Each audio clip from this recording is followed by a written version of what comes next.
सिंदूरी नाम की एक लड़की केरल के एक छोटे से शहर में रहती थी। वो हमेशा अपने दोस्तों की, अपने परिवार की और अपने आस पड़ोस के लोगों की मदद करने के लिए तैयार रहती थी। उसे प्रकृति से बहुत प्यार था। जानवरों को गौर से देखना, पक्षियों की आवाज सुनना, तितलियों के पीछे भागना, ये सब उसे बहुत पसंद था। एक दिन सिंदूरी अपने और अपनी माँ के लिए गजरा बनाने के लिए कुछ फूल लेने गई।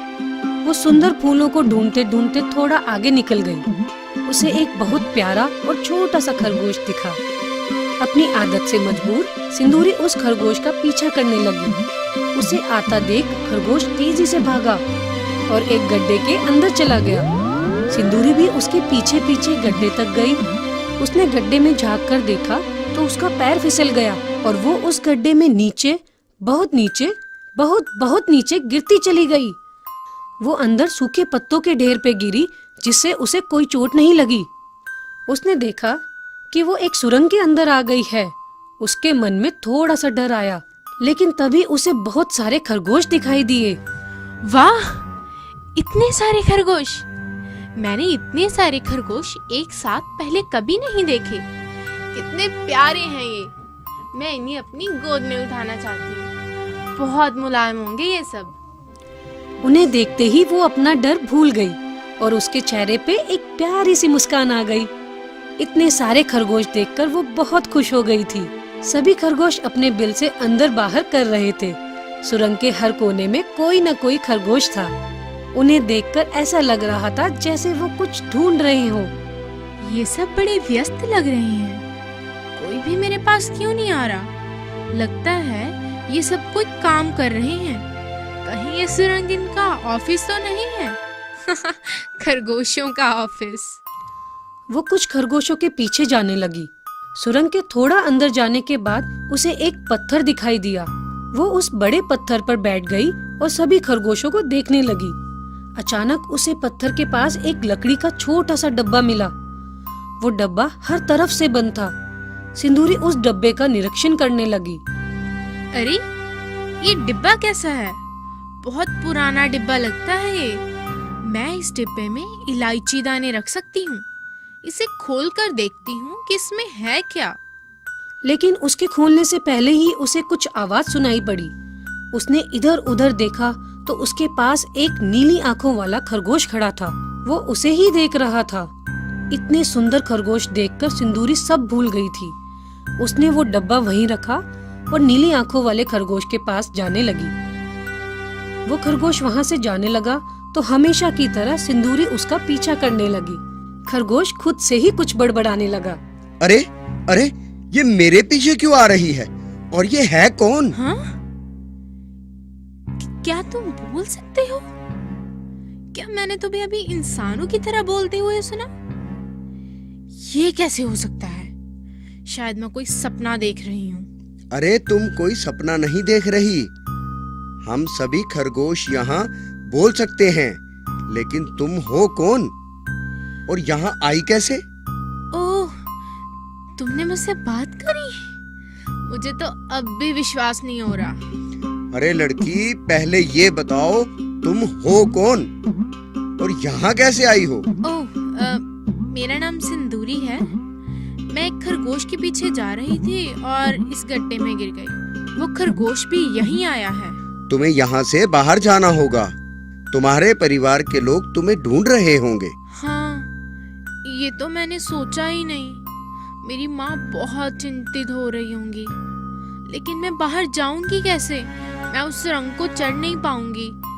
क्या कोई और रास्ता नहीं है बाहर निकलने का? रास्ता तो है, लेकिन वो तुम्हें मिलेगा नहीं। हम भी उस रास्ते को कई सालों से ढूंढ रहे हैं। क्या? कई सालों से? नहीं, अब मैं बाहर कैसे निकलूंगी? ऐसा कैसा रास्ता है वो? वो रास्ता नहीं, एकमात्र उपाय है बाहर निकलने का। क्या उपाय है? बताओ मुझे। खरगोश को कुछ समझ नहीं आ रहा था कि उसे बताना चाहिए या नहीं, लेकिन सिंदूरी को बहुत उदास और चिंतित देखकर उसने उसे बताने का फैसला किया। एक अंगूठी है जिसके सहारे हम सब यहाँ से बाहर निकल सकते हैं। वो अंगूठी एक लकड़ी के डिब्बे में बंद है। और हम सब कई सालों से उस डब्बे को ढूंढ रहे हैं। खरगोश की बात सुनकर सिंदूरी को याद आया कि उसने लकड़ी का एक डब्बा वहीं कहीं कुछ देर पहले देखा था। वो भागते हुए उस पत्थर के पास पहुंची और डब्बा उठाकर खरगोश को दिखाया। कहीं आप इस डिब्बे की बात तो नहीं कर रही? हाँ हाँ हाँ हाँ हाँ, यही है। लेकिन यह तुम्हें मिला कैसे? यहीं पे इस पत्थर के पास ही तो पड़ा हुआ था। हम सब इतने साल से इसे ढूंढ रहे हैं, लेकिन हमें आज तक नहीं दिखा। लेकिन तुम्हें आते ही ये डब्बा मिल गया, ये कैसे हो सकता है? शायद आप सबकी आंखें कमजोर हो गई हैं। मैं अपने घर में बहुत गाजर खाती हूँ। इस सुरंग में आपके ज्यादा गाजर नहीं मिलते होंगे ना? हाँ, शायद तुम सही हो। खरगोश को जादूगर की बात याद आ गई।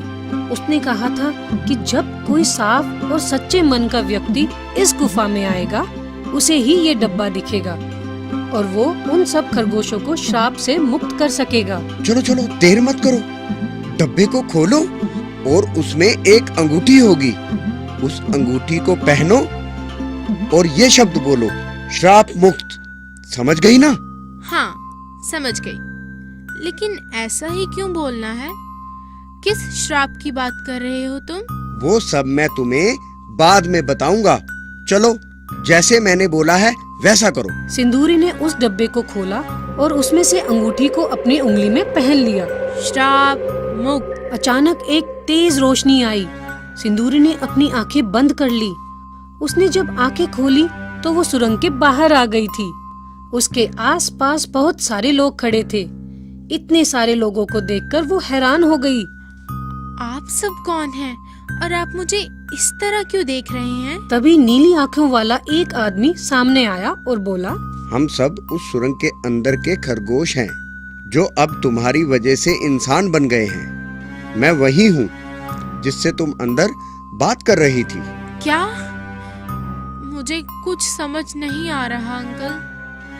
बहुत समय पहले एक जादूगर ने हमसे हमारी जमीन और घर छीन लिए थे। उसने उस जगह पर काला जादू करने के लिए अपना बड़ा सा महल बनवा लिया था।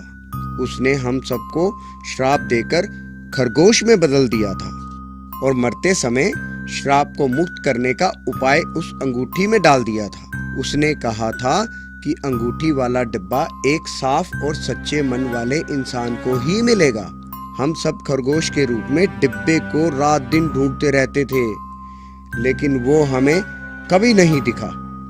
वो डिब्बा सिर्फ तुम्हें दिखाई दिया, क्योंकि तुम बहुत नेक दिल लड़की हो सिंदूरी। तुम्हारी मदद और दया की वजह से हम सब उस श्राप से मुक्त हुए हैं। सिंदूरी ये सब सुनकर घबरा गई। उसकी घबराहट उसके चेहरे पे साफ झलक रही थी। वो बहुत ही दुष्ट जादूगर होगा। उसे ऐसा नहीं करना चाहिए था। अब घबराने की जरूरत नहीं है।